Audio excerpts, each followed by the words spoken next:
Let's apply these concepts from 2.2 to actual real hardcore data that was observed one 48-hour period in Indiana in January.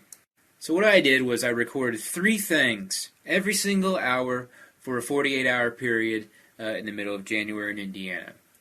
3 things I recorded were the time of day, the presence of clouds, but also the temperature. So those are the 3 things we're going to observe throughout the course of this 48-hour period. We'll start off with the idea of cloud albedo forcing. Okay, I'm going to put this all in motion, so some things I want you to note. Not only so much the time, but notice the temperature on the surface, the temperature there above degrees Fahrenheit. So think about the role of clouds and its effect actually on temperature at the surface.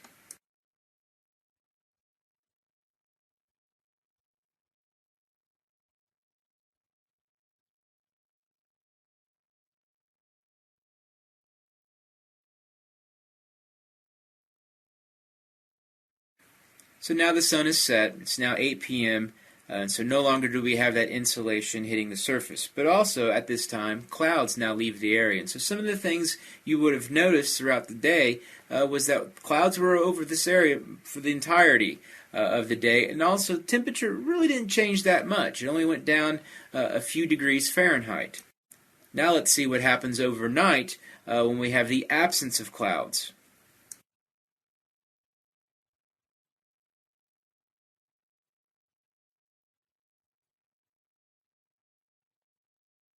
Here we are now at dawn, 7 a.m. and the sun is starting to rise. This will be on average the time we would expect to feel the coolest temperatures on an average day. And so we see here 0 degrees Fahrenheit. And so overnight temperature dropped considerably. Key to understanding that was the fact there were no clouds. There was no clouds acting as a blanket trapping in that heat.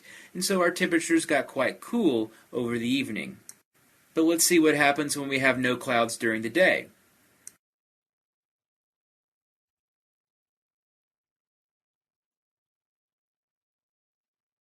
Now let's look at cloud greenhouse forcing. Here we are at 4 p.m., the highest temperature we'll record during the 48-hour period, and this makes sense. This is during the afternoon where we had all day long of incoming solar radiation having nothing blocking its path as it reached the surface. But at 6 p.m. we have the arrival of clouds. Now pay close attention to the temperature as we have cloud cover coming into the area over the evening.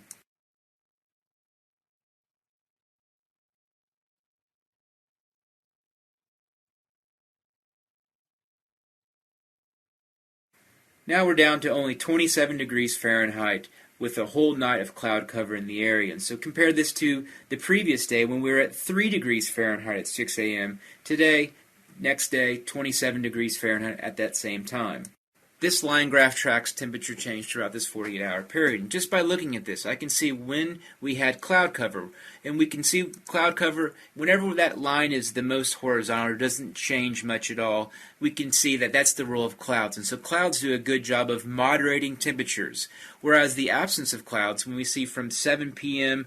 On the first day all the way till 5 p.m. the next day, with no cloud cover, we can see big temperature swings, big temperature extremes. And so key here is understanding the role of clouds and its impact on temperatures throughout a 48-hour period. Our big picture take-home message from this 48-hour period is the fact that we now understand the role of clouds in moderating temperatures. So the presence of clouds should give us cooler days, but also warmer nights. And so we can think of the role of clouds in terms of 2 perspectives, as day clouds, but also as night clouds. And so day clouds, insolation is blocked, and so we should expect to have a lower maximum temperature. So those days in which the weather person's saying we're going to have all day cloudy skies, we're not going to have as high of a maximum temperature on that day.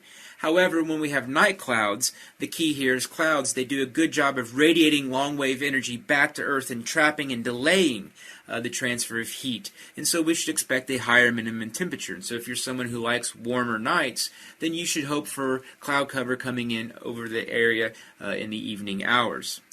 Looking at Indiana, we've got definitely a pattern in which our winter months have more cloud cover than our summer months.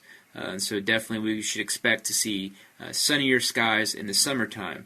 And this makes sense because there's a song, a great Exam 1 bonus question. There's a song in which the lyric goes something like, "It don't rain in Indianapolis in the summertime." And if you can name that song on Exam 1, I'll give you a bonus point.